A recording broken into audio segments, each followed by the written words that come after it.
पुरुषोत्तमं देवीं सरस्वतीं व्यासं ततो जयमुदीरयेत्। गुरुर्ब्रह्मा गुरुर्विष्णु गुरुर्देवो महेश्वरा, गुरुर्साक्षात् परब्रह्म तस्मै श्री गुरुवे नमः। अकारण करुणा प्रणालय भगवान जगदीश्वर के जुगल चरणों में प्रणाम। सभी भक्त वृंदों के हृदय में विराजित ठाकुर जी के चरणों में प्रणाम। हम सब श्रवण करेंगे गुदम्बा जी की जन्म कथा। दक्षिण भारत में 12 अलवार हुए, सठकोप आदि, जिसमें एक अलवार हैं जिन सठकोप भगवान विश्वक्सेन के अवतार, और इनका जन अवतार द्वापर के बाद कलयुग के 40 दिन बीतने के बाद इनका अवतार हुआ। अवतार के बाद इन्होंने मन ही मन दुखी हुए कि अरे, पता चला कि भगवान 40 दिन पूर्व जा चुके हैं यहाँ से। तो इनको बहुत दुख हुआ कि मैं बहुत बड़ा अभागा, अरे मैं 40 दिन पहले यदि जन्म लेता तो मैं भगवान का दर्शन कर लेता। मैं कितना बड़ा अभागा हूँ, ये 40 दिन बाद मेरा ये जन्म हुआ, ये 40 दिन पहले जो होता तो मैं भगवान का दर्शन करता। बहुत बड़ा अभागा हूँ। ये दुखी हुए, लेकिन इनका जो है मन भक्ति में रम गया, और भक्ति में चित्त होकर के भगवान के सेवा में, रंगनाथ भगवान के सेवा में ये लग गए।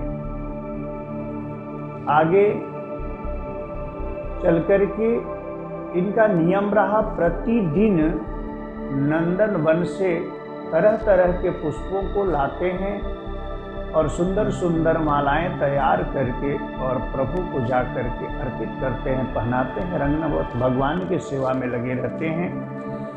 एक दिन क्या हुआ कि नंदन वन में पुष्प के लिए गए हुए थे, विष्णुचित इनका नाम, और फूल लेने के लिए गए। तब तक अचानक दिव्य प्रकाश दिखाई पड़ा, और एक तुलसी के पौधा के पास इन्होंने एक सुंदर लावण्यमयी कन्या को देखा, और उस कन्या को देख करके सुंदर लक्ष्मी स्वरूपा, और उस कन्या को लेकर के अपने घर को आ गए, और आकर के और उस कन्या का अपने घर में लालन पालन करने लगे। प्रतिदिन उनका काम रहा पुष्प ला करके माला तैयार करके भगवान का सेवा करना, साथ में अपनी कन्या को भी जैसे जैसे बड़ी होती गई उसको भक्ति का जो है रसास्वादन कराने लगे, और भक्ति का रंग उस कन्या पे भी चढ़ गया।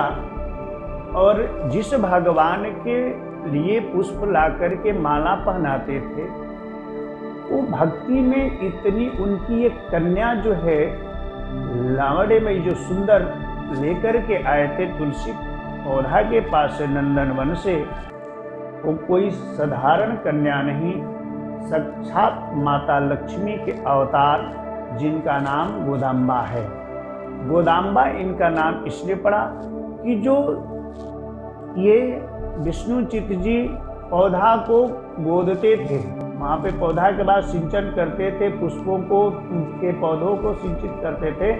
तो जो गोदने से जहाँ के मिट्टी को गोदा गया था, वहाँ से ये तुलसी वृक्ष के नीचे, पौधा के नीचे ये कन्या उत्पन्न हुई थी, और अम्बा के अवतार साक्षात लक्ष्मी का, और इसलिए इनका नाम गोदाम्बा पड़ा। और उस गोदाम्बा को अपने यहाँ जो ला करके और भक्ति का रसास्वादन करा रहे हैं, प्रतिदिन जैसे भगवान के सेवा करते हैं उसी प्रकार से अपनी कन्या को भी साथ में ले जा करके भगवान का पूजन कराना, अर्चन कराना, दिव्य जो है उपदेश करते हैं भक्ति का। इसका प्रभाव ऐसा उस कन्या पे पड़ा कि भक्ति में डूबे डूबे भगवान रंगनाथ को भी अपना वो पति मान चुकी है। और ऐसा अचानक कुछ समय पश्चात जब ये विष्णु चित्त जी माला बनाने के लिए पुष्प को लाते हैं, माला तैयार करते हैं, ये गोदाम्बा जी स्वयं उस माला को पहन करके दर्पण में देखती हैं कि मैं क्या भगवान के उनके योग्य, उन पत्नी योग्य हूँ या नहीं। और उस माला को भगवान के अर्पण करने से पहले सुंदर अपने उस माला को धारण करती हैं और आईना में देखती हैं और देख करके आह्लादित होती, खुश होती हैं कि मैं भी कितना सुंदर लग रही हूँ और क्या मैं भी भगवान की जो है रंगनाथ की भार्या बनने योग्य हूँ। और उनको पति मान करके और प्रतिदिन अपना वो पहले माला उनको पहनाने से पूर्व अपने ही उस माला को श्रृंगार करके पहन करके आईना में प्रतिदिन देखती हैं और फिर उतार देती हैं और वही माला को ले जा करके और विष्णु चित्त जी रंगनाथ भगवान को पहनाते हैं। एक दिन क्या हुआ कि ऐसे ही नित्य उनका कार्य चलता रहा। एक दिन वो अपना माला को तैयार करके रखे हुए थे और तब तक ये श्रृंगार करके और भक्ति रसस्वादन में ऐसे डूब गई, अपने को देख करके इतनी आनंदित हुई कि मैं कितनी सुंदर लग रही हूँ, मैं भार्या जब बनूंगी तो और कितनी मैं सुंदर हो, नारायण को उनको प्रभु को मैं पालूंगी और मेरे पति बनेंगे तो फिर मैं कितनी अच्छी जोड़ी होगी। इसको देख करके वो जो है बहुत आनंद विभोर, भाव विभोर हो गई थी। इतने में विष्णु चित्त जी वहाँ पे उपस्थित हुए और उपस्थित होने के बाद वो देख लिए कि अरे ये मैं जो भगवान के लिए जो बनाया माला और ये मेरी कन्या पहन ली। उस कन्या को बहुत उपदेश दिए, समझाए और उस माला को उस दिन ले जा करके भगवान को नहीं चाहा कि ये मेरी कन्या इस माला को पहन ली और पहना हुआ माला मैं प्रभु को कैसे पहनाऊं। उस दिन नहीं पहनाए, दूसरे दिन माला को तैयार किए और ले जा करके जब भगवान को पहनाए, उस माला से सुगंध नहीं आया और भगवान भी असंतुष्ट हुए उस माला से। तो इनको बड़ा दुख हुआ कि ओहो, इस माला से खुशबू भी नहीं आई और भगवान भी को भी आज शोभनीय नहीं लग रहा है। लग रहा है कि भगवान कहीं नाराज तो नहीं हो गए कि हमारी इस कन्या के पहने हुए माला को मैं पहनाता था और इस कारण भगवान कहीं दुखी तो नहीं हो गए, इसलिए आज सुगंध नहीं आ रहा है। आकर के अपनी पुत्री को बोले और बहुत तरह से उपदेश किए, उपदेश करके समझाए और समझाते हुए उनको बड़ी ही क्षोभ हुआ, दुख हुआ और दुख के कारण दूसरे दिन जो है ले जा कर के माला को पहनाए, लेकिन उससे सुगंध न आने के कारण और आए और दुखी होकर के वो जो रात्रि को सोए। सोने में भगवान आकर के स्वप्न में बता रहे हैं कि आज के माला से मैं संतुष्ट नहीं हुआ। अरे जो माला कल मैंने पहना था उस कन्या के पहना हुआ माला से ही मैं प्रसन्न हूँ और वही माला मुझे चाहिए और वो मेरे योग्य है। और इस प्रकार ये सुन करके दिव्य उनको स्वप्न में ऐसा सुनाई पड़ा और सुन करके आह्लादित खुश हुए कि अरे मेरे को प्रभु आकर के उपदेश कर रहे हैं। और इस तरह से आकर के अपनी कन्या को ये स्वप्न का विचार सुनाए। सुनाने के बाद जो है आह्लादित इतनी खुशी हुए, मन प्रसन्न चित्त विष्णु चित्त जी और कन्या भी जो है मन ही मन इतनी प्रसन्न हुई कि मेरे को प्रभु अपने योग्य समझ रहे हैं।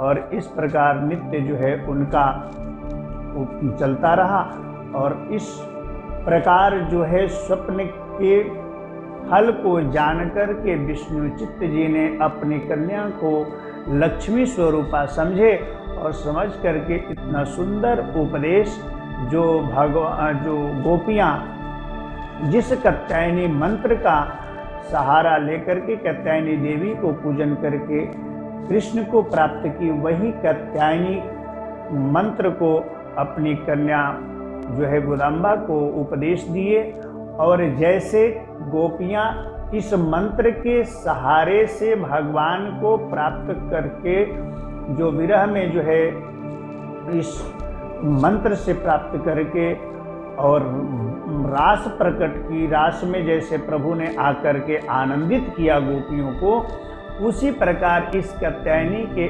उपदेश से गोदाम्बा जी ने ब्रज ही, द्रविड़ क्षेत्र में ब्रज ही बना दिया। और इसके प्रभाव से रंगनाथ भगवान बहुत ही प्रसन्न हुए, और मलमास के महीने में, खरमास के महीने में इनका जो है दिव्य जो है साधना, पूजन अर्चन की, और इसके पूजन से, इनके कात्यायनी मंत्र के प्रभाव से रंगनाथ भगवान प्रसन्न होकर के और इनको पत्नी के रूप में स्वीकार किए। और खरमास के अंत में जो है इनके साथ भगवान रंगनाथ भगवान के साथ गोदाम्बा जी का विवाह हुआ। गोदाम्बा जी का प्राकट्य अवतार आषाढ़ मास के पूर्वा फाल्गुनी नक्षत्र के अंतर्गत में इनका जो है अवतार हुआ। और ये साक्षात लक्ष्मी के अवतार और नारायण के अवतार जो है साक्षात रंगनाथ भगवान के साथ इनका विवाह हुआ। और ये पूरे खरमास महीने तक केवल खिचड़ी और जो है चरु खीर खा करके और जो है तप की थी, और वही खीर और खिचड़ी के द्वारा प्रसाद ग्रहण करके जो तपस्या की, जिससे रंगनाथ भगवान प्रसन्न हुए। और वही जो है हमारा धर्मशास्त्रों के अनुसार आचार्यों का मत है कि हम सब भी यदि इस खरमास के महीने में प्रतिदिन गोदाम्बा उत्सव को हम यदि मनाते हैं, खीर और खिचड़ी खा करके हम भी यदि गोदाम्बा और रंगनाथ भगवान को याद करते हैं, तो जैसे रंगनाथ भगवान को पति रूप में चाहती थी और अंततः उनको प्राप्त कर ली, तो ये लक्ष्मी नारायण के रूप में हुए। उसी प्रकार से यदि हम इस गोदाम्बा उत्सव को मनाते हैं खरमास के एक महीने और अंततः इनके विवाह उत्सव को मनाते हैं, तो जिस घर में मांगलिक कार्य रुक गया हो, जिस लड़का लड़की का विवाह न हो रहा हो, विलंब हो रहा हो, तो ये गोदाम्बा उत्सव मनाने से उस घर में मांगलिक अवसर प्राप्त होते हैं शीघ्र, अति शीघ्र। और तुरंत यदि किस मंगल कार्य रुका हुआ भी, लड़का लड़की के विवाह में यदि विलंब भी हो रहा हो, तो शीघ्राति शीघ्र मंगल अवसर प्राप्त होते हैं। ऐसा ये भक्ति का प्रादुर्भाव जो है द्रविड़ क्षेत्र में उत्पन्ने द्रविड़ोसाहम प्रीधिम कर्णाटकीं गतिम कोचिन कोचिन महाराष्ट्र गुर्जरे जुनताम गतः, इस प्रकार से भक्ति को जो है धारा प्रवाहित करने वाले ये 12 अलवार नाथ मुनि आदि जो है दक्षिण भारत में हुए। उसी में से 61 को भगवान के रूप में ये विष्णुचित्त जी जो विश्वक्सेन के रूप में हम लोग जो इनका पूजन करते हैं, और विश्वक्सेन के अवतार, और यही के यहाँ कन्या के रूप में प्राकट्य गोदाम्बा जी, और भगवान रघुनाथ को जो है पत्नी के रूप में प्राप्त हुई, और रघुनाथ भगवान को ये गोदाम्बा जी पति रूप में प्राप्त की। इस प्रकार से हम सब ये खरमास के महीने में प्रतिवर्ष गोदाम्बा उत्सव मनाया जाता है, और रंगनाथ भगवान के साथ इनका विवाह हुआ और ये विवाह उत्सव मनाया जाता है। हम सब यदि मनाते हैं तो हमारे भी जीवन में मंगल ही मंगल होगा। बोले लक्ष्मी नारायण भगवान की जय।